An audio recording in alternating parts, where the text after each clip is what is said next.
Bonjour tout le monde, c'est Paul de Crypto Formation, j'espère que vous allez bien aujourd'hui. Prenez le temps de vous asseoir confortablement parce qu'aujourd'hui, on a vraiment une grosse vidéo où est-ce que je vais vous parler de plusieurs sujets qui sont vraiment intéressants selon moi. On va commencer par parler du prix du Bitcoin sur le court terme. Après ça, on va aller voir le prix du Bitcoin sur le long terme, le potentiel, où est-ce qu'on est dans le cycle. Et on va parler du cycle d'adoption, pourquoi le cycle d'adoption des crypto-monnaies est en train de commencer et aussi le cycle d'adoption de toutes les technologies qui vont changer le monde. Donc, on va aussi parler d'intelligence artificielle dans la vidéo. Et aussi, on va parler de la Chine et du Japon, leurs banques centrales qui ont recommencé à imprimer de l'argent comme s'il n'y avait pas de lendemain. Et quelles sont les implications que ça pourrait avoir sur le marché. Donc, si ça vous intéresse, je vous invite, s'il vous plaît, à mettre un like sur la vidéo, écoutez la vidéo du début à la fin. N'oubliez pas de mettre un commentaire parce que j'aime vous lire. Ah oui, aussi, une autre chose que je voulais vous parler, rappelez-vous que j'ai mon événement crypto au Québec qui va avoir lieu le 22 avril. Et là, c'est votre dernière chance avant le 28 février de vous inscrire à l'événement pour avoir les NFT Gold qui vont vous donner des avantages sur les prochaines années, vraiment, si vous êtes dans les premiers à acheter les billets. En plus de ça, à l'événement, je vais faire une conférence qui va être vraiment intéressante sur l'investissement. On va avoir plusieurs autres conférenciers intéressants. Et là, en grande primeur, on vient d'apprendre qu'on va avoir plusieurs NFT à donner en cadeau qui ont une valeur quand même intéressante aux gens qui vont être à la conférence. Donc, je vous invite à aller prendre vos billets. Le lien pour la vente de billets est dans la description de la vidéo. J'ai hâte de vous voir et je pense qu'on va avoir vraiment beaucoup de fun. Et encore une fois, je vous rappelle que les prix en ce moment sont à leur plus bas. C'est au prix cost de l'événement. Donc, je fais 0$ en ce moment. Le prix des billets va augmenter à partir du 1er mars. Donc, ceci étant dit, encore une fois, on va commencer la vidéo, mais rappelez-vous que je ne suis pas conseiller financier, je ne suis qu'un gars dans son bureau qui passe plusieurs heures à faire les recherches les plus pertinentes sur le marché des crypto-monnaies. Donc, avant d'investir dans quoi que ce soit, faites vos propres recherches. Ceci étant dit, on commence la vidéo. Donc, commençons par parler d'analyse du prix du Bitcoin et des crypto-monnaies sur le court terme, et après on va dériver vers le long terme et ma prédiction sur le marché. Donc, qu'est-ce qu'on a vu sur le court terme si on vient zoomer sur la charte juste ici? Là, je me rends compte que ça fait déjà plus que 2 semaines que je n'avais pas fait de mise à jour sur le prix du Bitcoin. Qu'est-ce qu'on était en train de voir? C'est en fait exactement ce que je vous avais dit. C'est qu'on a vu une première correction qui a été accompagnée de FOD dans les médias sociaux. Qu'est-ce que ça veut dire du FOD? C'est de la peur, de l'incertitude et du doute. Où est-ce qu'on a vu la SEC poursuivre les plateformes d'échange pour le stacking? On a vu la SEC aussi poursuivre le Paxos avec le BUSD. Si vous me suivez sur Telegram et Twitter, lien dans la description de la vidéo, je vous avais expliqué que ce n'était que de la peur, que du porno de la peur, pour reprendre les mots exacts, et qu'on allait repartir vers le haut, et c'est exactement ce qu'on a vu. Là, la question que tout le monde se pose, c'est est-ce que c'est la fin? On a la résistance à 25 000 $, c'est la panique. Encore une fois, il n'y a jamais une journée qui est relax en crypto-monnaie, sauf si vous êtes vous-même relax dans votre état d'esprit. Donc, encore une fois, sur le court terme, c'est très dur de prédire ce que va faire le Bitcoin parce que c'est une partie de liquidité, c'est une partie de whale, de baleine pour aller chercher les leviers des gens et vous faire peur, vous prendre à contre-pied. Donc là, sur le court terme, on voit une divergence baissière entre le prix du Bitcoin et le RSI. Et ça ne pourrait nous signaler que sur le court terme, le Bitcoin pourrait aller plus bas. Et ça cause de la panique à certaines personnes. Mais de mon côté, je dois vous avouer que je suis pas très stressé par qu'est-ce qu'on voit là. Si ça corrige, pour ma part, ça va être une occasion de recharger qui va probablement être la dernière occasion de recharger à des bons prix pour le prochain cycle aussi. Puis si ça monte, je suis déjà positionné sur le marché et c'est pas la première fois qu'on voit ce genre de divergence se passer lors de la première montée d'un cycle haussier. Ça, on va voir il y a 4 ans. Allons voir ça ensemble. Donc là, vous voyez, on est en 2019, où est-ce que le Bitcoin avait eu son bas de marché. Ensuite, on a monté. Et lorsque le Bitcoin montait en prix, on a vu des divergences baissières qui se sont avérées fausses parce que le prix du Bitcoin faisait un haut plus haut, le RSI faisait un bas plus bas, puis on allait plus haut. C'est arrivé une deuxième fois ici. Le Bitcoin faisait un haut plus haut, le RSI un haut plus bas, et on repartait vers le haut. Donc, dans un environnement comme maintenant où est-ce que la plupart des gens sont pris sur les lignes de côté, n'ont pas été capables de rentrer dans le bas du marché, comme on avait vu en 2018, ce serait pas surprenant qu'on continue d'aller vers le haut. Et là, si vous voulez mon avis sur le prix du Bitcoin sur le court terme, je vais vous le donner. Je le fais rarement sur YouTube. Qu'est-ce que je pense qui va arriver? C'est que le Bitcoin risque d'aller combler le gap qu'on voit ici autour des 28 700 $, le gap sur le CME, donc le marché traditionnel où est-ce que le Bitcoin s'échange au niveau des contrats futurs. et même potentiellement qu'on peut même voir le Bitcoin monter jusqu'à 35 000 $ avant qu'on ait une vraie correction. Mais, qu'est-ce qu'il faut garder en tête, c'est qu'on a un gap au niveau du CME qui s'est fait autour des 20 000 $ sur le Bitcoin. Donc, tôt ou tard, selon moi, le Bitcoin va retourner à 20 000 $. Et ça va être la dernière chance d'acheter des crypto-monnaies pour les gens qui sont sur les lignes de côté. Donc, idéalement, j'aimerais que ce soit tôt, comme ça serait réglé, on aurait pu à parler des 20 000 $. Mais si on voit le Bitcoin monter rapidement autour des 36 000 $ pour aller combler le gap ici, va falloir s'attendre à avoir de l'action pour la suite des choses. Donc, si on revient à la question que plusieurs personnes me posent, Paul, est-ce que c'est un bon moment pour acheter des cryptos ou du Bitcoin? Sérieusement, la réponse pour moi, c'est encore oui. Et le pourquoi a pas changé depuis juin 2022, que je vous dis la même réponse. Je vous dis qu'on est dans des prix depuis juin 2022 qui sont vraiment intéressants sur le Bitcoin et les crypto-monnaies et qu'on a notre chance d'en acheter avant le prochain cycle haussier qui est en train de commencer, qui est déjà entamé selon moi. Et là, dans la vidéo que j'avais faite, je m'en souviens, en novembre, où est-ce que je vous expliquais que un nouveau cycle était sur le point de commencer, juste ici, où est-ce qu'on était dans le bas du marché. Il y a plusieurs personnes qui avaient ri de moi dans les commentaires et qui me disaient qu'on allait plus bas, que le Bitcoin s'en allait à 10 000, et c'est jamais arrivé. Et là, les gens qui pensaient que le Bitcoin allait aller à 10 000, je suis pas en train de rire de vous, je suis pas en train de dire que j'avais raison. C'est vrai que le moral était à terre, tout le monde paniquait, mais qu'est-ce qu'il faut se rappeler, c'est qu'à chaque fois qu'il y a un consensus sur le prix du Bitcoin ou d'une action ou d'une crypto-monnaie, il y a des bonnes chances que la majorité ait tort et qu'on s'en va dans l'autre direction. Et c'est toujours la même chose là, avec le Bitcoin. Je suis dans les crypto-monnaies depuis 2016 et je peux vous dire que c'est toujours la même chose qu'on voit. Quand on arrive dans des extrêmes, les gens pensent que le prix va aller plus bas lorsqu'on est dans un bas et les gens pensent qu'on va aller plus haut lorsque le prix est dans un haut de marché. Donc c'est souvent la même chose.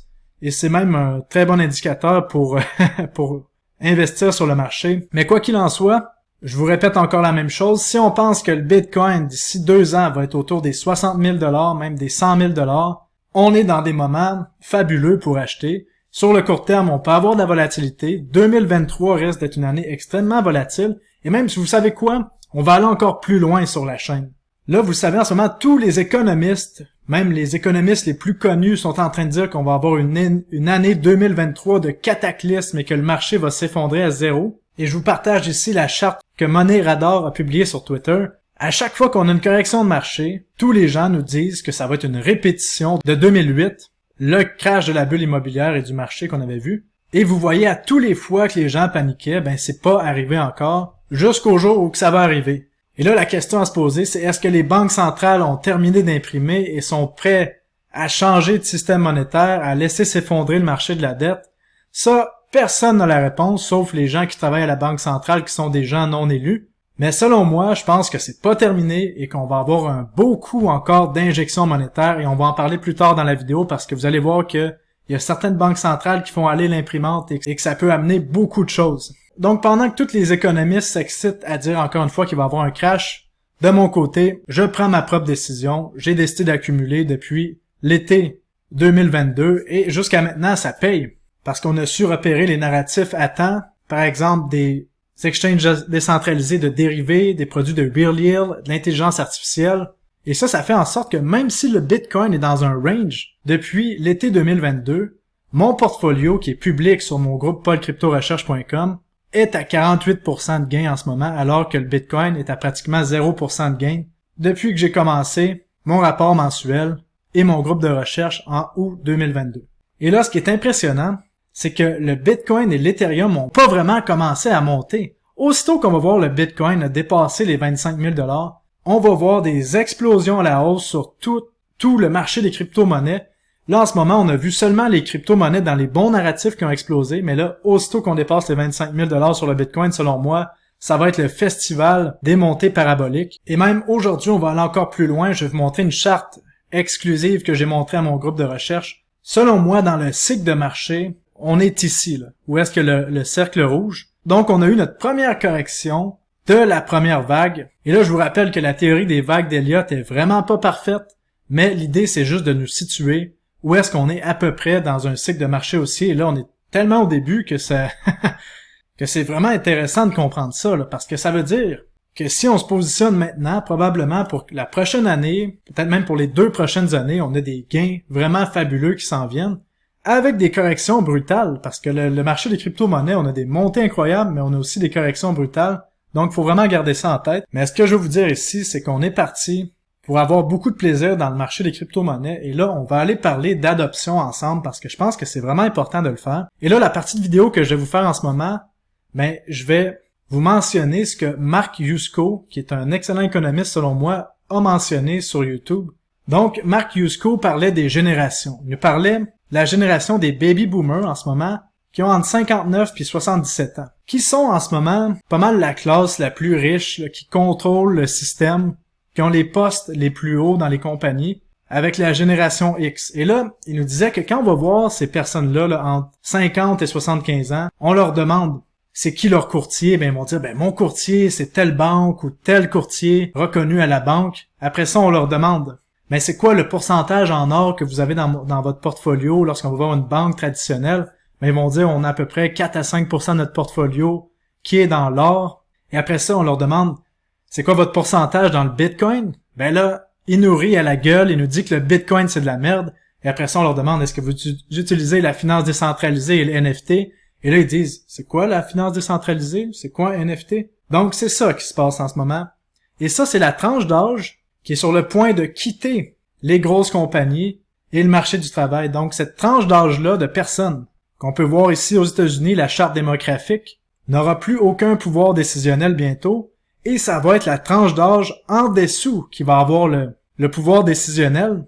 Et là, on va parler des milléniaux. Donc, quand on parle à quelqu'un qui a entre 35 et 40 ans et moins, et là, on lui demande c'est qui ton courtier, ben il va dire ben moi c'est Robinhood, Wealthsimple, Interactive Broker. Donc, vous voyez, il n'y a plus de personnes physiques là, qui est en contact avec ces personnes-là pour faire des transactions sur le marché traditionnel. Après ça, on va demander est-ce que tu as de l'or ou de l'argent dans ton portfolio? Là, ils vont dire ah non, c'est de la merde, des roches, j'ai pas ça dans mon portfolio. Après ça, on leur demande est-ce que tu as du Bitcoin dans ton portfolio?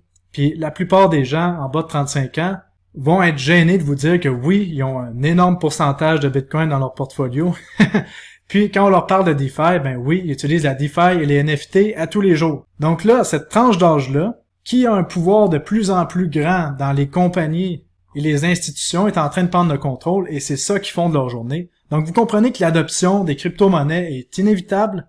Si on va voir en Chine, c'est le même genre de courbe démographique qu'on a, où est-ce qu'il y a une certaine tranche d'âge qui vont finir par prendre leur retraite et qu'on a la tranche d'âge qui utilise les cryptos, les NFT, la DeFi à tous les jours. Et lorsqu'on regarde la pyramide de population en Inde, ben qu'on voit que la population est encore plus jeune en Inde. Et là, vous le savez, les gens qui sont jeunes utilisent les technologies parce qu'ils sont nés dans les technologies versus les plus vieux qui n'ont pas vraiment eu la chance d'être éduqués avec les technologies comme les téléphones, l'intelligence artificielle et tout le reste qui s'en vient. Après ça, si vous vous demandez si vraiment les blockchains sont utilisés par les plus grosses compagnies, ben on voit que ça commence à être vraiment massif. Là, on voit 10 grosses compagnies qui sont en train de bâtir sur la blockchain de Polygon, qui est un layer 2 sur Ethereum. Regardez-moi les noms, Amazon, Adidas, Coca-Cola, Disney, Meta, Starbucks et j'en passe. Donc, vous comprenez que là, vraiment, la question de dire est-ce que le Bitcoin, est-ce que les cryptos vont être encore là dans le futur, c'est même plus une question. La réponse c'est à quel point ces technologies-là vont être utilisées et quelle technologie va sortir grande gagnante de tout ça. Puis en plus de ça, c'est pas tout. On est en train de voir des pays comme la Russie qui sont en train de financer des opérations de mining de Bitcoin. Donc là, on voit des pays de plus en plus gros qui sont en train de mettre leurs pieds dans le Bitcoin. Donc vraiment, l'adoption est là et c'est vraiment intéressant de voir les choses aller. Donc j'espère que ces réflexions-là vous ouvrent l'esprit. Laissez-moi savoir dans les commentaires, vraiment, je suis curieux. Et là, on va aller voir un autre point intéressant et on va avoir une réflexion sur les banques centrales ensemble. Là, qu'est-ce qu'on a vu dans les derniers jours? Ben, c'est la Banque centrale de Chine qui a recommencé l'impression monétaire comme s'il n'y avait pas de lendemain. On n'a jamais vu une aussi grosse injection de liquidité dans le marché depuis toujours, en fait. Et là, étant donné la mondialisation de l'économie, ben, on peut quand même réfléchir à tout ça puis se dire, toute cette liquidité-là, qui est imprimée à partir de rien, ben, il faut qu'elle aille à quelque part. Et ce quelque part-là, ben c'est sûr que ça peut être les crypto-monnaies, puis ça peut être beaucoup d'autres choses aussi. Et là, dans les médias de masse et un petit peu partout, on n'arrête pas de vous dire que la Fed est en train de resserrer l'économie comme la Banque centrale européenne. On voit ici la charte, où est-ce qu'on voit les actifs qui sont détenus par la Fed en rouge, la Banque centrale européenne en bleu. On voit que c'est en déclin depuis le début 2022, alors que on voit En jaune, ici, la Banque centrale chinoise et en vert, la Banque centrale du Japon qui ont recommencé l'impression monétaire comme s'il n'y avait pas de lendemain. On a vu la Banque centrale du Japon qui a fait 2 à 3 fois dans les derniers mois des impressions monétaires d'urgence pour sauver leur marché de la dette. Donc, de ce que je comprends, on a la Chine qui est la deuxième plus grande puissance économique du monde qui recommence l'impression monétaire à fond. On a le Japon aussi qui ont décidé de sauver leur marché de la dette. Donc, normalement, les États-Unis puis l'Europe devraient aussi s'assurer de sauver leur marché de la dette. Donc, selon moi, l'impression monétaire est pas terminée. Les injections de liquidité vont finir par recommencer probablement peut-être à la fin de l'année 2023 pour la Banque centrale américaine et européenne. Donc, qu'est-ce que ça fait tout ça? C'est qu'on va voir l'inflation continuer d'exploser à la hausse. Pour le monde réel, là je vous parle du monde réel, et là ne méprenez pas mes mots dans la dernière vidéo. Je vous avais expliqué que la Fed avait changé sa méthode de calcul d'inflation. Je vous disais qu'on pouvait voir l'inflation diminuer pendant toute l'année 2023 selon les chiffres officiels et même aller à zéro. Mais ça, c'est parce qu'on triche les chiffres. Mais la vraie inflation, pour nous, le peuple, elle va continuer de monter. Parce que quand on a des banques centrales qui impriment comme ça, comme s'il n'y avait pas de lendemain, ben ça fait en sorte que ça cause l'inflation. Et ça m'amène à parler d'un autre point. Là, vous vous souvenez, les États-Unis qui arrêtent pas de financer la guerre en Ukraine. On appelle ça des packages d'aide pour l'Ukraine, mais la réalité, c'est qu'on finance la guerre en Ukraine parce que la guerre, c'est rentable. C'est comme ça que ça marche. Et là, la question à se poser, c'est comment est-ce que ça se fait que les États-Unis ont été capables de donner 112 milliards de dollars à l'Ukraine? Parce que, est-ce que vraiment vous pensez que les États-Unis ont une réserve de cash pour faire la guerre? On se garde une réserve de cash pour faire la guerre? Ben non, c'est pas comme ça que ça marche. Puis vous le savez, c'est la Banque centrale, la Fed, qui va imprimer de l'argent à partir du vide, la donner à l'Ukraine pour financer la guerre. Et là, ça me fait penser à la théorie de Grégory Mannarino, qui nous dit que la Fed, qui est la ligne rouge qu'on voit ici, aurait deux bilans. On a le bilan public que je vous montre à l'écran ici, mais qu'il y aurait un autre bilan qu'on voit pas, que la Fed peut imprimer de l'argent comme par magie et le donner à ses petits amis. Et sérieusement, ça fait du sens, parce que pourquoi est-ce qu'on voit la courbe de liquidité descendre au niveau de la Fed alors qu'il y a des packages d'aide ou d'aide à la guerre qui sont donnés à plein de pays comme ça, puis que ça se reflète pas sur le bilan comptable de la Fed? Mais possiblement qu'il y a un autre bilan comptable qu'on voit pas. Donc, à réfléchir. Maintenant, je vous avais promis que j'allais vous parler d'intelligence artificielle et encore une fois avoir une réflexion pour ouvrir votre esprit. Donc, après cette vidéo-là, tous vos chakras et votre esprit devraient être ouverts.